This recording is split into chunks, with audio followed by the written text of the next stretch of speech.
नमस्कार, मैं अंजलि मिश्रा। स्वागत है आप सभी का द न्यूज में। इस वक्त की बड़ी खबर सामने आ रही है। दिल्ली शराब घोटाले मामले में अब ईडी ने केसीआर की बेटी के कविता को एक बार फिर से समन जारी करके कल यानी शुक्रवार को पूछताछ के लिए बुलाया है। जी हाँ, बिल्कुल सही सुना आपने। दिल्ली शराब घोटाला मामला जिसमें ऑलरेडी के कविता से आपको बता दें कि पूछताछ ईडी कर चुकी है, लेकिन एक बार फिर से अब उन्हें समन जारी किया गया है और इस दिल्ली शराब घोटाले मामले में उनसे पूछताछ के लिए उन्हें कल का जो वक्त है वो दिया गया है, शुक्रवार का दिन दिया गया है और कल जो है अधिकारी उनसे पूछताछ करेंगे इससे जुड़े मामले को लेकर। ईडी ने आरोप लगाया है कि कविता आपके संचार प्रभारी विजय नायर के संपर्क में थी, जिन्होंने नीति निर्माण और कार्यान्वयन में समय शराब व्यवसायियों और राजनेताओं से मुलाकात की थी। ईडी ने इससे पहले बीते मार्च के महीने में तेलंगाना के मुख्यमंत्री केसीआर की बेटी के कविता से पूछताछ भी की थी। कविता के इस मामले में पहले सीबीआई ने भी पूछताछ की है।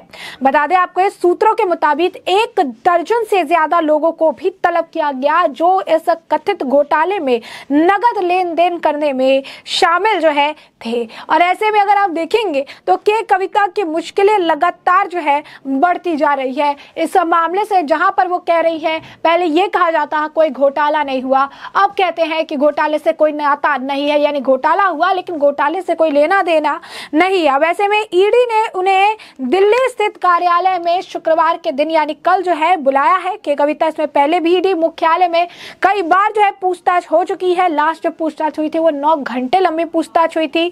आपको बता दें कि दिल्ली शराब घोटाले मामले में तेलंगाना के मुख्यमंत्री चंद्रशेखर राव की बेटी के कविता से ईडी ने पूछताछ जब की थी तो करीब 9 घंटे तक वो ईडी के ऑफिस में रही थी। उनसे एजेंसी ने 8 घंटे तक पूछताछ की थी और 1 घंटा उन्हें लंच के लिए दिया था। हालांकि ईडी ने फिर उन्हें 16 मार्च को पेश होने का जो समन है वो जारी कर दिया था। ईडी ने कविता के मोबाइल फोन भी जो है जब्त कर लिए थे। पूछताछ के दौरान जब ईडी ने उनसे मोबाइल फोन मांगे तो उन्होंने बताया कि फोन जो है घर पर है। इसके बाद एजेंसी ने कविता के सुरक्षा कर्मियों को घर भेजकर फोन मंगवाए और उन्हें जब्त कर लिया। जी हाँ, घर भेजकर फोन मंगवाए गए थे और उन्हें जो है जब्त कर लिया गया। तो स्पष्ट तौर पर अब के कविता की मुश्किलें बेहद ज्यादा बढ़ती हुई नजर आ रही है। कविता उस वक्त जब ईडी के दफ्तर के निकली थी तब बीआरएस समर्थकों ने उनके पक्ष में जमकर नारेबाजी की थी। दिल्ली स्थित केसीआर के आवास पर भारत राष्ट्र समिति यानी बीआरएस के नेताओं, सांसदों और विधायकों का जमावड़ा लग गया था। ईडी ने पूछताछ के दौरान के कविता से मोबाइल फोन मांगे थे जो उनके आवास पर थे और उसके बाद उनकी सिक्योरिटी ने घर से फोन लाकर ईडी के ऑफिस में फोन जमा किया था। आपको बता दें कि ईडी ने दिल्ली के डिप्टी सीएम मनीष सिसोदिया के कथित सहयोगी और गुरुग्राम के व्यवसायी अमित अरोड़ा की रिमांड कॉपी में कहा था कि अरोड़ा ने पिछले 1 साल में टीआरएस और अब बीआरएस जो हो चुका है एमएलसी कविता समेत 35 लोगों से संपर्क किया था। रिमांड कॉपी में यह भी कहा गया कि अमित अरोड़ा ने कविता के 2 अलग अलग नंबरों के जरिए 10 बार संपर्क किया था। अरोड़ा गुरुग्राम स्थित बड़ी रिटेल के निर्देशक है। इसके बाद ईडी ने कविता को भी जांच के दायरे में जो है ले लिया था। तो आप समझ सकते हैं कि कितनी जो है लंबी पूछताछ चली थी और इस पूछताछ के बाद जो है कंक्लूजन निकला था। उसके बाद उन्होंने बयानबाजियां भी की थी, कहा था कि शराब घोटाले से कोई लेना देना नहीं है। लेकिन एक बार फिर अब देखिए, घुमा फिरा के जो सर्कल है वो यहीं पर अगर आप देखेंगे कि आ गया है। घुमा फिरा कर जो बात है वो यहीं पर अटकी है, क्योंकि यहाँ पर अगर आप देखेंगे तो इनकी मुश्किलें जो है लगातार बढ़ती हुई जा रही है। के कविता का नाम इस मामले में आया था विजय नायर के जरिए। आपको बता दें कि के कविता का नाम भी इस मामले में शामिल हुआ था। उस वक्त तक कहा जा रहा था कि जांच के दौरान ईडी जो है बच्ची बाबू का बयान भी दर्ज कर चुकी है। बुची बाबू वही है जो इनके काफी करीबी हमें माने जाते हैं। बुची बाबू के बारे में बताया जाता है कि वो एक अकाउंटेंट और उनके तार जो है कविता से जुड़े हैं, जिनमें उन्होंने कहा था कि कविता दिल्ली के मुख्यमंत्री अरविंद केजरीवाल और तत्कालीन जो उप मुख्यमंत्री थे मनीष सिसोदिया और उनके बीच पॉलिटिकल अंडरस्टैंडिंग है। इस प्रक्रिया के दौरान कविता से मार्च 2021 में विजय नायर से भी मिली थी। हालांकि पूरे मामले में कविता पहले कई बार कह चुकी है कि उन्हें कुछ भी गलत नहीं किया। बीजेपी पर ईडी के गलत इस्तेमाल का आरोप जो है इनके द्वारा लगाया जाता है, यानी अपने आप को इस पूरे मामले में वो साफ सुथरा करार देती है और कहती है कि ऐसा कुछ भी नहीं हुआ है और सारी चीजें जो है सही है।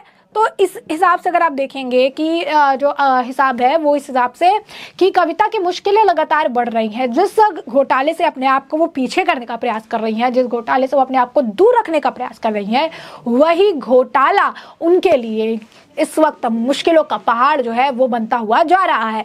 तो स्पष्ट तौर पर अगर आप देखेंगे तो यहाँ पर कविता की मुश्किलें बढ़ रही है। शराब घोटाले मामले में वो फंसती हुई जा रही है। ईडी लगातार उन्हें बुला रही है, सवाल पूछ रही है। और बता दें कि ऐसा भी कहा जा रहा है कि वो वक्त दूर नहीं जबकि कविता भी इस मामले को लेकर जेल में जा सकती है, क्योंकि मनीष सिसोदिया के साथ भी कुछ ऐसा ही हुआ। कई राउंड जांच हुए, कई बार पूछताछ हुई और आखिरकार मनीष सिसोदिया जेल के सलाखों के पीछे। के कविता का नाम भी इस पूरे मामले में बहुत ही स्ट्रांग तरीके से जो है निकलकर सामने आ रहा है।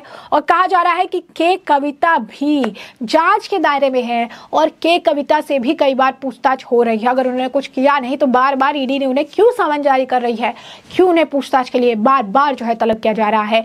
और ऐसे में ये कहना गलत नहीं होगा कि के कविता जो है इस मामले से जहां किनारा करने का प्रयास कर रही है, वही के कविता को इस मामले से लगातार ईडी जोड़ रही है।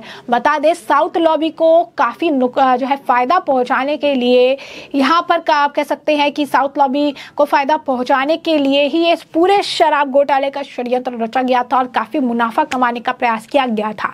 शुरुआत में जांच हुई, एक एक करके गिरफ्तारियां हुई। विजय नायर के लिए भी पूरी टीम खड़ी थी आम आदमी पार्टी के कहने के लिए, सिर्फ मीडिया प्रभारी है, सिर्फ मीडिया प्रभारी है, उसने कुछ नहीं किया। लेकिन यहाँ पर अगर आप देखेंगे, सिर्फ मीडिया प्रभारी से वही विजय नायर एक कमजोर कड़ी बना इस पूरे शराब घोटाले की। और उसके बाद एक के बाद एक कई सारे बड़े नामों के जो आप कह सकते हैं लिस्ट सामने आए। दिल्ली के मुख्यमंत्री मनीष सिसोदिया भी थे जिनकी गिरफ्तारी हो गई।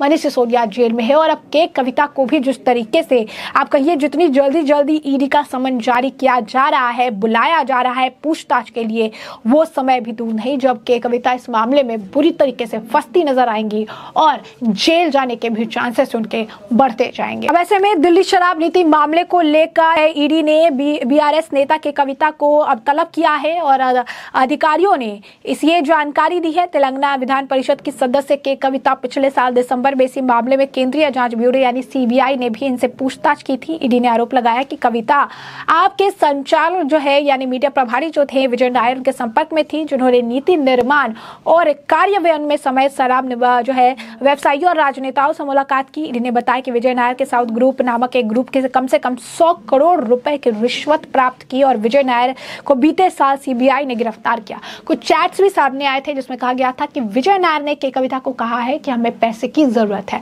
और कहा गया ये घोटाला करके जो पैसे आए थे, इस पैसे का इस्तेमाल आम आदमी पार्टी द्वारा गोवा में चुनाव प्रचार में लगाया गया था।